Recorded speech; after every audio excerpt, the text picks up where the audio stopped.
ìjà burúkú àárín gbajúmọ̀ akọni agbábọ́ọ̀lù àti akọ́nimọ̀ọ́gbá ìyókù òsì ẹgbẹ́ agbábọ́ọ̀lù Super Eagles tẹ́lẹ̀ ní Samson Siasia àti Balógun ìyàn captain ẹgbẹ́ agbábọ́ọ̀lù Super Eagles tẹ́lẹ̀ tó ti fẹ̀yìntì ní John Mikel Obi. Ìjà wọn ó mà ti ń lágbára sí báyìí o, tó sì jẹ́ wípé ẹjẹǹtì ìyún aṣojú Mikel Obi John Shitu ó ti gbé Samson Siasia ó ti fẹ́ gbé lọ sí ilé ẹjọ́ báyìí o lórí ẹ̀sùn ìbanilórúkọjẹ́. Ẹ rántí pé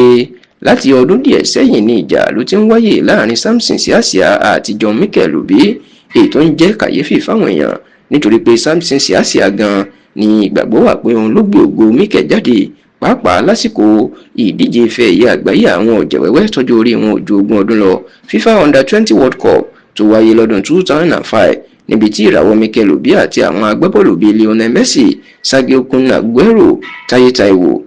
Obasi Ogbuke, Chinedu àti bẹ́ẹ̀ bẹ́ẹ̀ lọ tíràwọ̀ wọn ti jáde. Ọ̀pọ̀ èèyàn ló sì rò pé pẹ̀lú bí Samson Siasia tó jẹ́ kóòṣì àwọn Mikel Obi nígbà náà bí ó ṣe gbé ògo wọn jáde, òun àti Mikel Obi wọn yóò súnmọ́ra wọn, ṣùgbọ́n kò rí bẹ́ẹ̀ o. Ìjà làwọn méjèèjì máa ń jà.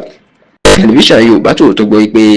ọ̀rọ̀ lórí ìgbéraga tí wọ́n ní Samson Siasia ní Mikel máa ń ṣe sí òun gan la gbọ́ kó fa àṣírí ìjà wọn. Àgbọ́ pé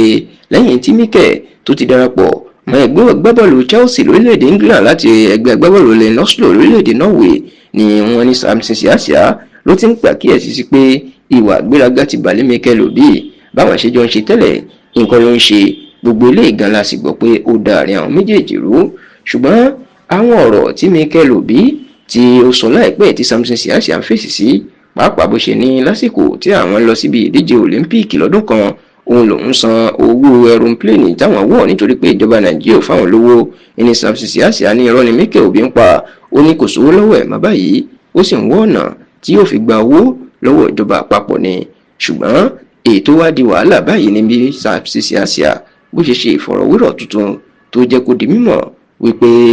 ní ọdún 2008 táwọn lọ síbi ìdíje Olympics, ó ní ìdí tóun ò fi mú Mikel Obi lọ, ó ní wípé òun sọ fún un wípé bí yóò bá lọ kí ó wá kópa nínú ìfẹsẹ̀wọnsẹ̀ àwọn àti orílẹ̀-èdè Ghana, ṣùgbọ́n ó ní Mikel Obi ò máa wà, ó ní ṣe ni ó dàgúnlá. Bẹ́ẹ̀ ló ní wọn ò lò dáadáa nínú ẹgbẹ́ agbábọ́ọ̀lù Chelsea lórílẹ̀-èdè England nígbà náà mọ́, ṣùgbọ́n ó nígbà tóun ò wá mú lọ, tóun ti pinnu póun ò mú lọ, ó ní ṣe ni Mikel Obi rán ẹjẹǹtì John Shitu pé kó fún òun ní €50,000 owó euro £50,000 tó jẹ́ owó ńlá nígbà náà, ìpè kóun jẹ́ àbẹ̀tẹ́lẹ̀ kóun fi mú Mikel Obi lọ síbi ìdíje náà. Ṣùgbọ́n tó lóun yarí, tó lóun kọ̀, tó sì lélẹ̀ gan ló ń bí Mikel Obi nínú sóhun. Ṣùgbọ́n nígbà tó ń sọ̀rọ̀, ẹjẹǹtì Mikel Obi ti Samson Siasia ló wá fún àbẹ̀tẹ́lẹ̀ náà lọ òun ìyàn John Shitu. Ó ní bàbá ń lò purọ́, ó ní Samson Siasia ó ní irọ́ tó pa yìí èyí tó ti jáde sórí ẹ̀rọ ayélujára, ó ló ti fẹ́ bọ̀ lórúkọ jẹ́ nítorí pé ẹjẹǹtì tí gbogbo àgbáyé bọ̀wọ̀ fún lòun.